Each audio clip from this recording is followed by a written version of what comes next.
நான் இதுவரையிலும் பேசின எந்த மேடையிலும் பிரபஞ்சன் என்கிற ஒரு எழுத்தாளரை பேசாமல் போனதே இல்லை. எனக்கு பிரபஞ்சன் அவ்வளவு பிடிக்கும்.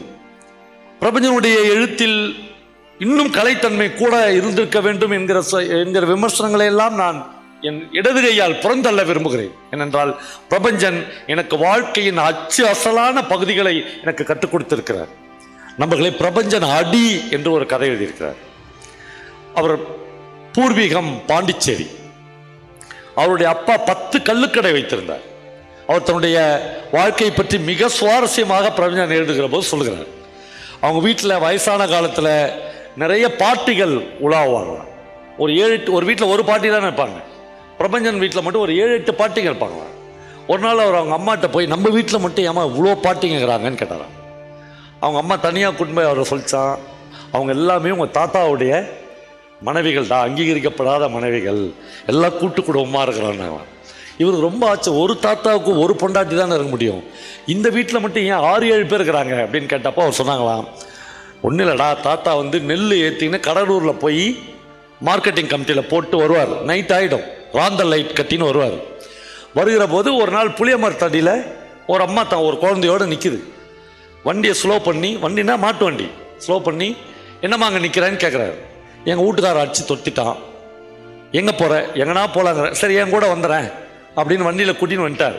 அப்படி தான் அரியாங்குப்பத்து பாட்டி இந்த வீட்டுக்கு வந்து செஞ்சு, அதை பொது பார்த்தேன், அதான் அரியாங்குப்பத்து பாட்டி. இப்படி பல பாட்டிகள் அந்த வீட்டில் இருக்கிறாங்க. அவங்க அப்பா 10 கள்ளுக்கடை வச்சுருந்தார், பிரபஞ்சனுடைய அப்பா. அவருக்கு என்ன, அவர் என்ன யோசிச்சுக்கிறாரு, ஒரு கள்ளுக்கடைன்னா ஒரு சால்னா கடை இருக்கணும், ரத்த பொரியல், ஈரல் எல்லாம் சைட் டிஷ்க்கு. அவர் என்ன கணக்கு பட்டாராம், இந்த 10ஐயும் வேற யாருக்குன்னா லீஸு கொடுத்தோம்னா யாரோ ஒருத்தன் தானே இந்த லாபத்தை அனுபவிக்கிறோம். 10 பேரையும் நம்ம பொண்டாட்டிங்களாவே கொடுத்துட்டா நல்ல ஒரு சுபிட்சமாக. இப்படிலாம் இருந்த ஒரு குடும்பம் வீழ்ச்சி அடைந்து எங்கேயோ போயிடுச்சு. அதிலிருந்து ஒரு கதையை பிரபஞ்சன் உருவாக்குகிறார். அரண்மனைக்காரர் வீடு என்று ஒரு வீடு.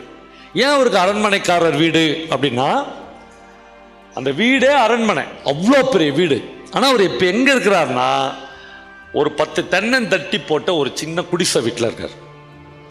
ஏன் இங்கே வந்தார்னா, இங்கே இருக்கிற மனிதர்களில் பல பேர் இந்த துரோகத்தை சந்தித்திருக்கக்கூடும் அல்லது சந்திக்க வேண்டி இருக்கும்.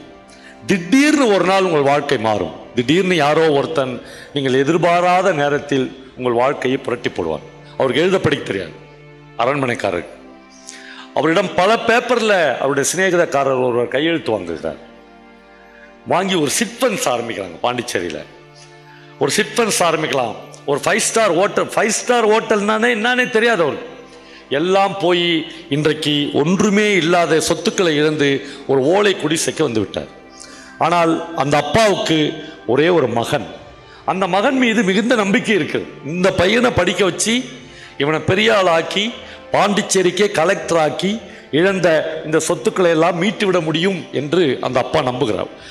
அவருடைய கனவு, அவருடைய லட்சியம், அவருடைய பெருமிதம் எல்லாமும் அந்த ஒரே ஒரு பையன்தான். அந்த பையன் 9ஆம் வகுப்பு படிக்கிறார். அவருக்கு ஒரு சிநேகிதக்காரர் உண்டு அப்பாவுக்கு.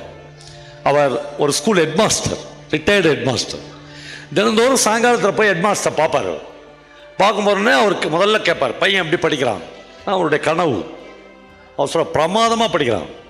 போன வாரம் கூட பிரிட்டன் மேப் வாங்கணுன்னு காசு கேட்டான். 15 ரூபா கொடுத்தேன். இதோ நேற்று லண்டன் மேப் வாங்கணும்னு காசு கேட்டான். மறுபடியும் 15 ரூபா கொடுத்துட்டு. லண்டன் தெரியுது அவனுக்கு, பிரிட்டன் தெரியுது, இவ்வளோ பிரமாதமாக படிக்கிறான் என்று சொல்லுகிறார்.